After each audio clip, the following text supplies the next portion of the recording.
Bom, vamos lá então resolver o exercício sobre o conteúdo que foi explicado, né? Em relação à corrente elétrica, considere as afirmativas a seguir. Vamos analisar quais são verdadeiras e qual é falso. Corrente elétrica é uma grandeza escalar? É uma grandeza escalar. Por que eu sei que é uma grandeza escalar?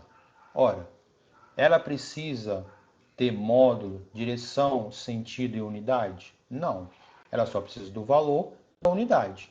Grandeza escalar. Até aqui está certo. Ela é definida, ou pelo menos a sua intensidade, é definida como sendo a divisão entre a variação da quantidade de carga que flui no meio em um determinado intervalo de tempo? É. Como é que a gente calcula a intensidade da corrente elétrica? Carga sobre o tempo, sendo que a carga é em módulo, né? Mas está verdadeiro então, a primeira está certa. Número 2. A corrente elétrica convencional, ela descreve o fluxo de cargas elétricas positivas. Lembra que eu falei com vocês que uma das formas que se justifica o sentido convencional é que para cada elétron que se move numa direção, existe um portador de carga elétrica positiva no sentido contrário. E a corrente elétrica convencional segue esse sentido. Então, aqui nós podemos considerar como sendo correto. 3. Os elétrons no interior dos metais... os elétrons fluem no interior dos metais com a velocidade da luz? Não. A verdade é que os elétrons se movem mais ou menos, gente, a uma velocidade de 5 centímetros por segundo dentro dos metais. Tá? Uma velocidade extremamente baixa.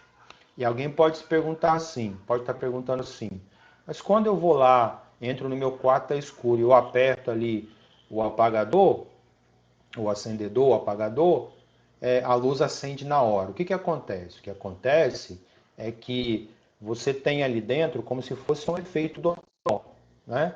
Para que um elétron que está antes do apagador, ele passe para depois do apagador, para ele poder fazer esse movimento, os elétrons que estão na frente dele têm que ir para frente também, né? Então é como se fosse um efeito dominó. Um elétron se move e todos os outros que estão na sua frente, que também são elétrons livres, vão se mover também. E aí essa informação é a velocidade da luz, mas o elétron não, tá? Então, o 3 aqui, ele está errado, tá?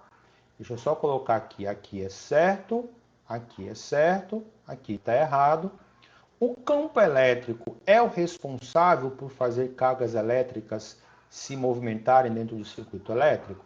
Como é que foi que eu expliquei para vocês a corrente elétrica? Eu tenho lá um condutor, não tão torto assim, mas eu tenho lá um condutor, os elétrons estão se movimentando de forma desordenada. Quando você vem aqui, coloca de um lado uma placa carregada positivamente e do outro lado uma placa carregada negativamente, gerando uma diferença de potencial, uma DDP, estabelecendo aqui um campo elétrico, esses elétrons passam a ter movimento ordenado, né? E a esse movimento ordenado que nós chamamos de corrente elétrica. Então, eu posso falar que a DDP é responsável pelo movimento dos elétrons, que o campo elétrico é responsável pelo movimento dos elétrons. Então, a alternativa 4, ela também está correta. Então, certo, 1, 3 e 4. 1, 3 e 4, letra D. A alternativa certa aqui, letra D. Ok? Questão 2. Selecione a alternativa que preenche corretamente as lacunas do texto abaixo na ordem que elas aparecem. Então vamos lá.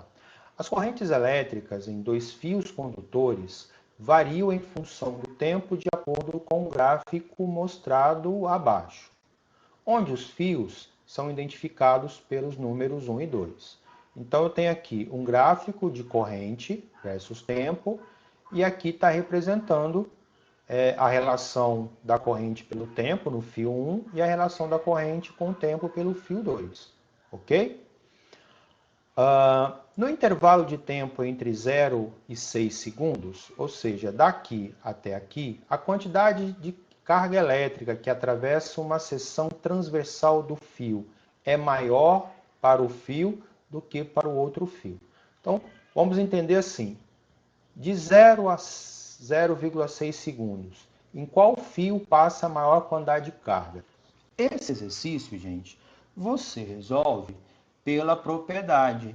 A quantidade de carga que atravessa um condutor é numericamente igual à área da figura feita, estabelecida no gráfico de corrente versus tempo. Para eu saber quem vai calcular a área. Nesse caso aqui, não vai calcular não. Por quê? Porque o exercício, olha só, ele não forneceu esse dado aqui, ó. Tá vendo? Eu não tenho esse valor aqui. Então não vai ter como calcular a área. Eu vou ter que fazer aqui, gente, observação, tá? Olha só. Se eu fosse calcular a área do fio 1, eu iria calcular essa área aqui. Né? Ó, eu ia calcular essa área aqui, que é a área de um triângulo retângulo. Se eu fosse calcular a área do fio 2, eu ia calcular essa área aqui, que é a área de um trapézio. Né? Eu iria calcular essa área aqui, concordo? Eu iria calcular essa área. Bom, dá para ver nitidamente aí que ela é maior do que a área de azul, que eu fiz de azul, ela é maior do que a área de vermelho, né? Então, a área do fio 2 é maior do que o fio 1, logo a quantidade de carga que passa pelo fio 2 é maior, tá? Depois, continuando aqui, e no intervalo de 0 a 6, quem tem maior quantidade de carga? Então, entre 0 e 1 segundos. Desculpa, entre 0,6 e 1 segundo. Qual é a maior quantidade de carga? De novo, você vai fazer por comparação. Ó, se eu for calcular a área do fio 2, eu iria calcular essa área aqui. Né? Eu ia calcular essa área aqui. Se eu fosse calcular a área do fio 1, eu iria calcular essa área aqui. Ó. Vocês concordam comigo? E se eu for calcular essa área, dá para ver nitidamente que ela é o quê? Maior. Então, de 0,6 a 1 segundo, a quantidade de carga é maior no fio 1. Só trocar a cor aqui. É no fio 1. E depois pergunta no final, e no intervalo total, de 0 a 1 segundo, ela é maior aonde? Bom, aí, novamente,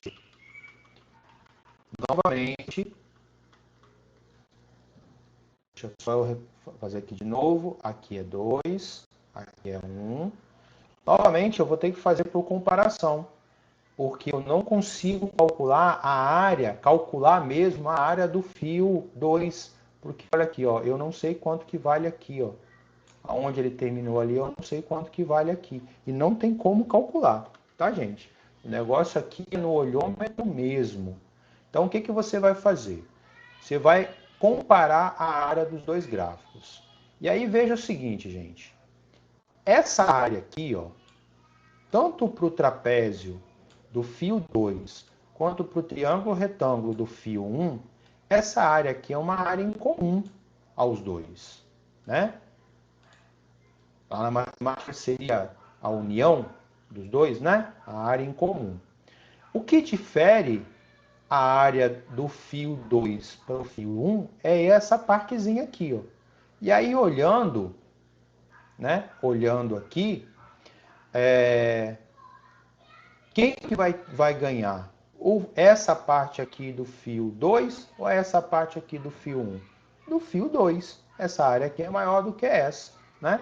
E se pode observar que esse 0,6 aqui, então você vai ver que ele está mais ou menos proporcional aqui aonde ele está. Então, eu posso pensar que isso aqui está em escala, tá? Então, essa área é maior do que essa. Se essa área é maior do que essa, a área total do fio 2 é maior do que a área total do fio 1. Então, aqui vai ser 2. 2, 1, 2, 2, 1, 2, letra D. Ok? Outro exercício de gráfico. O gráfico mostra em função do tempo o valor da corrente elétrica I que atravessa o condutor. Sendo que a quantidade elétrica que circula no intervalo de tempo de 0 a 4 segundos, calcule a carga elétrica que circulou no intervalo de tempo de 4 a 8 segundos.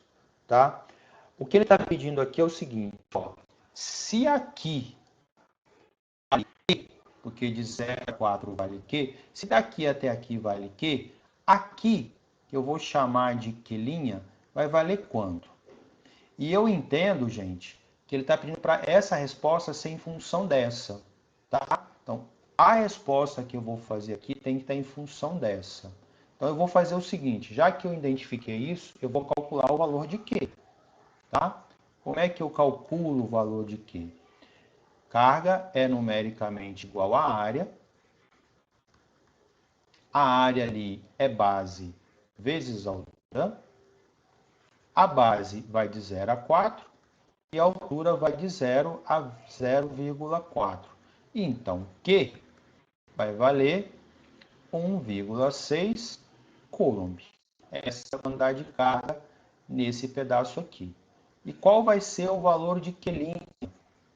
Bom, que figura que você tem aqui? Triângulo retângulo. Base vezes altura sobre 2. A base é de 4 a 8 segundos, então dá 4. E a altura vai de 0 a 0,4. Dividido por 2. Simplifica 4 com 2, dá 2. 2 vezes 0,4, 0,8 coulomb. Esse é o valor de Q'. Se ele está pedindo a resposta em função, bom, aí você compara. Esse valor aqui é quanto comparado a esse? Metade, né? Então a resposta vai ser Q sobre 2. Ok?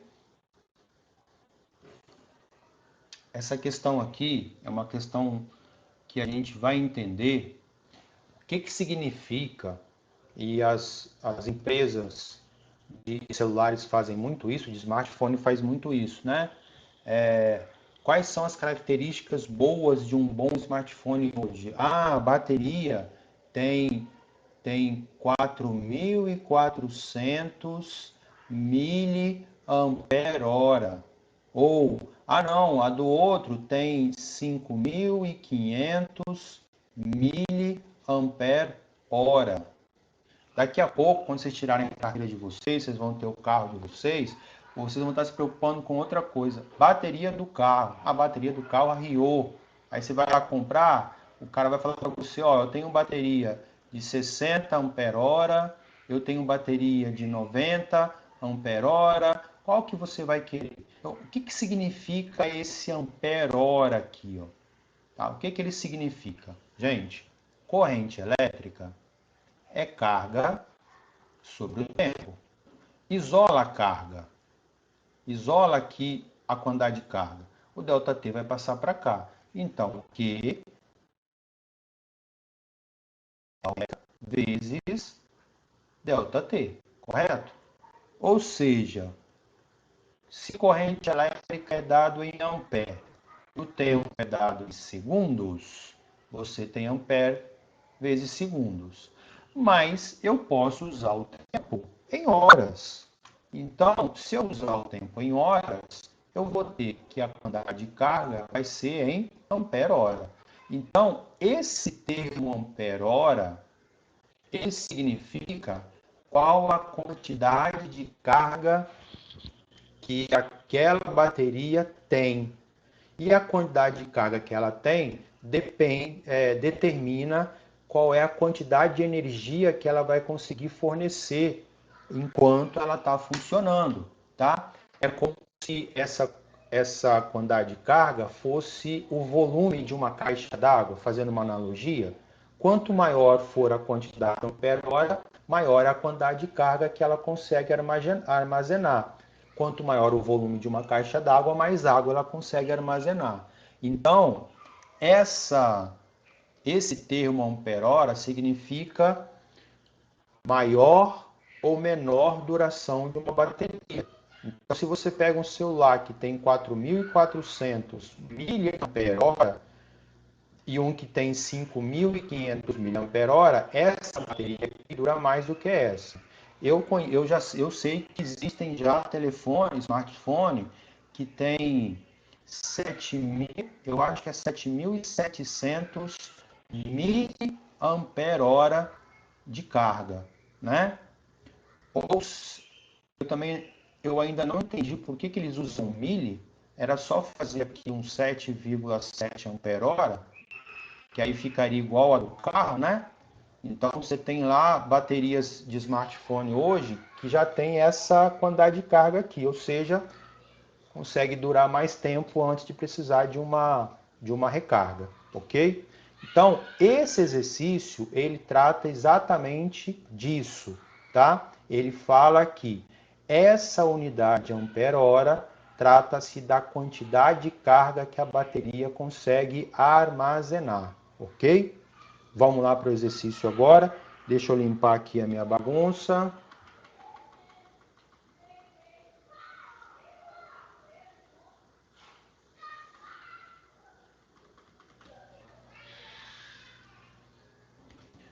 Vamos lá. Ó, uma bateria possui, então, uma quantidade de carga,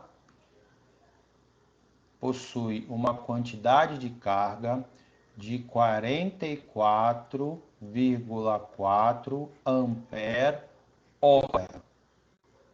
Ele quer saber qual é a capacidade em coulomb. Para ser coulomb, tem que ser, ó, como a corrente é a quantidade de carga sobre o tempo, aqui é em coulomb e aqui é em segundos, eu só tenho que transformar esse cara para segundos, tá? Então, para responder aqui a primeira parte, qual é a quantidade de carga que ela tem em coulomb, é só fazer 44,4 ampere vezes, se o tempo tem que ser em segundos e horas, uma hora é o quê? 3.600 segundos, correto? E aí a quantidade de carga vai ser 44 vezes 3.600. Vamos pegar a calculadora aqui. Ó, 44,4 vezes 3.600. Você tem 159.840 coulomb. 159.840 coulomb.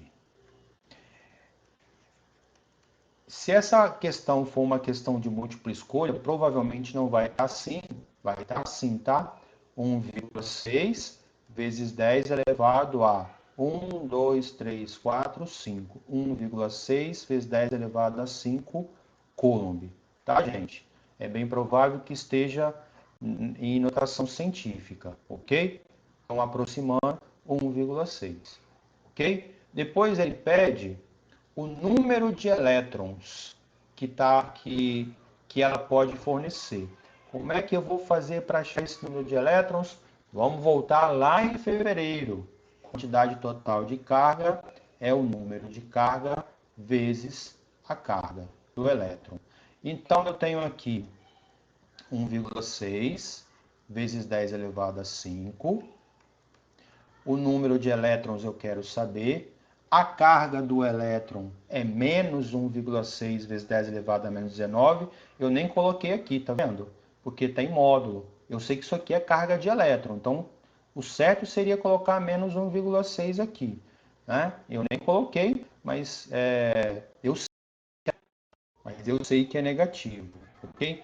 Então, como eu já sei que ali é negativo, que eu sei que é elétron, eu não vou colocar o menos 1,6 aqui não, tá? Eu vou colocar 1,6 vezes 10 elevado a menos 19, ok? 1,6 vezes 10 elevado a 5, dividido por 1,6 vezes 10 elevado a menos 19 é igual a N. 1,6 dividido por 1,6 dá 1. Divisão de potência, conserva a base e subtrai os expoentes. 5 menos o número que está lá embaixo, que é menos 19. Menos vezes menos dá mais. Então fica 5 mais 19. 5 mais 19, 24 elétrons.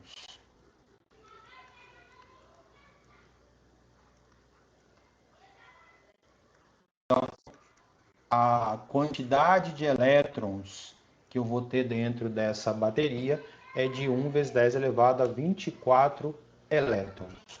Okay? Questão 5. No livro de eletricidade encontram-se 3 informações. Primeira informação afirma que isolantes são corpos que não permitem a passagem de corrente elétrica. Não existe isolante, existem mau condutor de eletricidade, tá? Qualquer material que é chamado de isolante, você submeter ele a uma diferença de potencial extremamente alta, ele passa a ser um condutor. Então, a primeira afirmativa, ela é errada, tá? Então, isolantes não são corpos que não permitem a passagem. Ele é mau condutor de eletricidade, ok? Segunda afirmativa. A segunda afirmativa que o ar é isolante. Então, ó, lá na primeira está dizendo, o isolante é aquele que não permite a passagem de corrente elétrica. E o ar é um isolante, tá? Terceira afirmativa. Afirma que, em média, um raio se constitui de uma descarga elétrica correspondente a uma corrente elétrica de 10.000 amperes que atravessa o ar e desloca da nuvem à Terra cerca de 20 coulomb. Pode-se concluir que essas informações são coerentes? Bom, aqui está dizendo que o isolante não permite a passagem de corrente elétrica, ou seja, não permite que os elétrons se movam. E se o ar é um isolante, então o ar não poderia permitir que os elétrons se movessem. Mas na afirmativa 3, ele fala que o raio constitui uma descarga elétrica, ou seja, os elétrons estão se movendo através do ar. Está coerente isso? Ou tem alguma coisa que está batendo? Tem uma coisa que está batendo aí, né? Se o isolante não deixa o elétron passar, o ar é um isolante, então não poderia ter raio, né? Por isso que eu falei aquilo que eu falei inicialmente. Não existe isolante, existem mau condutor de eletricidade. Então a primeira afirmativa está errada. A primeira afirmativa deveria ser isolantes são corpos que são maus condutores de eletricidade. Mas do jeito que está aqui, as ideias elas estão o quê? Conflitantes. Se o isolante não deixa passar, se o ar é um isolante, não poderia ter raio. Então as afirmativas são conflitantes. Então esquece letra A, esquece letra B, sobrou C, D e E. São conflitantes. Olha o que elas estão dizendo aqui. Todas as três. E que o intervalo de tempo, a afirmativa 3 está dizendo e que não é possível avaliar o intervalo de tempo médio entre a descarga. Mas a C e a D está falando sobre o intervalo de tempo. Bom, deixa eu ver. O que o exercício falou aqui?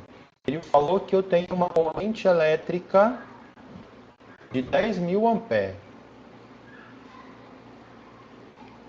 Ele falou ainda que essa descarga fornece 20 coulombs de carga.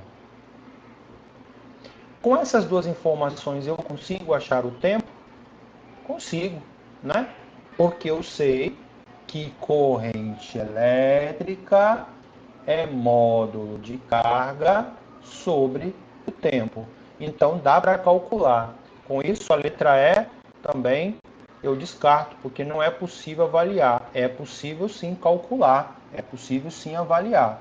E vamos fazer isso, né? Então, corrente elétrica é módulo de carga sobre o tempo.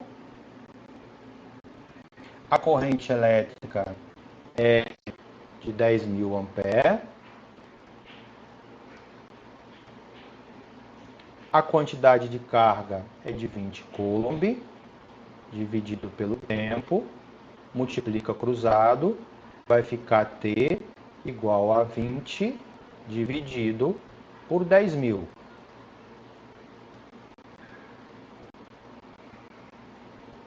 Tempo, então, vai ser, vou simplificar um zero aqui, 2 dividido por 1.000, 0,002 segundos. 0,02 segundos, letra C. Essa é a alternativa correta, ok? Última questão. Uma bateria completamente carregada pode liberar 2,6 vezes 10 elevado a 5 coulomb de carga. Uma lâmpada necessita de 2 amperes para ficar acesa normalmente. Por quanto tempo essa lâmpada ficará acesa quando ligado na bateria? Então, eu tenho uma bateria, polo positivo, polo negativo. Essa bateria, ela consegue armazenar 2,6 vezes 10 elevado a 5 coulomb de carga. Aí eu vou ligar uma lâmpada nessa bateria. E essa lâmpada, para funcionar corretamente, ou seja, ter o brilho correto, precisa estar passando por ela 2 amperes de carga, ou seja, 2 coulomb de carga por segundo, né? Porque ampere vem de coulomb por segundo. 2 molinhas a cada segundo tem que estar passando pela lâmpada. E o exercício quer saber por quanto tempo essa lâmpada ficaria ligada. Simples.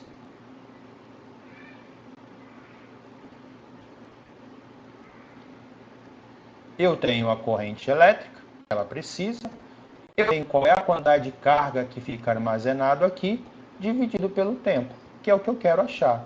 Então pronto, 2 é igual a 2,6 vezes 10 elevado a 5 dividido pelo tempo. Multiplica cruzado, T é igual a 2,6 vezes 10 elevado a 5 dividido por 2. T é igual a 1,3 vezes 10 elevado a 5. Né? Porque 2,6 por 3 dá 1 vezes 10 elevado a 5. Segundos, tá, gente? Eu tenho que passar isso para minutos ou para horas. Só para entender, ó, para ficar bem visível. 1, 2, 3, 4, 5. Isso corresponde a 130 mil segundos.